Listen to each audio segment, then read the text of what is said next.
வணக்கம். இது வஞ்சமலர் தமிழ் கிரியேஷன். நீங்க சேனலுக்கு புதுசுன்னா சப்ஸ்கிரைப் பண்ணுங்க, கூடவே பெல் பட்டனும் கிளிக் பண்ணுங்க. உங்களுக்கு இந்த வீடியோ பிடிச்சிருந்துச்சுன்னா லைக்கும் ஷேர் பண்ணுங்க. வஞ்சமலர் தமிழ் கிரியேஷனின் இனிய வணக்கங்கள்.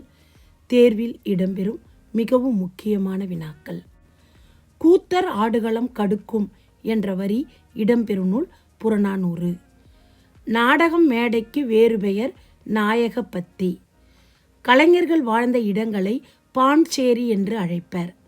எழுவர் அல்லது ஒன்பதின்மர் கைகோத்து ஆடும் கூத்து குரவை கூத்து. நாடகத்தமிழ் பற்றி கூறும் நூல்களில் பழமையான நூல் அகத்தியம். தொல்காப்பியர் நாடகத்தை விளையாட்டு என்று பொருள்படும் பண்ணை என்ற சொல்லால் குறித்தார். ஒள்வாள் அமலை கூத்து என்ற வரி காணப்படும் தொகை நூல் அகநானூறு. ஒரு சம்பவத்தை மட்டும் சித்தரிப்பது ஓரங்க நாடகம். தொல்காப்பியர் காலத்தில் இருந்த கூத்து வள்ளிக்கூத்து குரவை கூத்து. பொறுத்துக. துடிக்கூத்தின் உறுப்புகள் 5, குடைக்கூத்தின் உறுப்புகள் 4, குடத்தின் உறுப்புகள் 5, பேடுவின் உறுப்புகள் 6, மரக்கால் ஆடலின் உறுப்புகள் 6, பாவை கூத்தின் உறுப்புகள் 2, கடையம் கூத்தின் உறுப்புகள் 6. தொல்காப்பியத்தின் மகுடமாக விளங்குவது பொருளதிகாரம். நாடக மேடை தலைக்கோழி தாளம் என்று அழைக்கப்படுகிறது. அரண்மனையை சார்ந்த நாடக அரங்கத்தின் பெயர் கூத்தப்பள்ளி. கோயில்களை சார்ந்த நாடக அரங்கத்தின் பெயர் கூத்தம்பலம். நாடகத்திரை 3 வகைப்படும். கதையை தழுவி ஆடப்படும் கூத்து நாடக கூத்து. கூத்தாடுபவர்கள் கண்ணுளர் என்ற பெயரால் அறியப்படுவர்.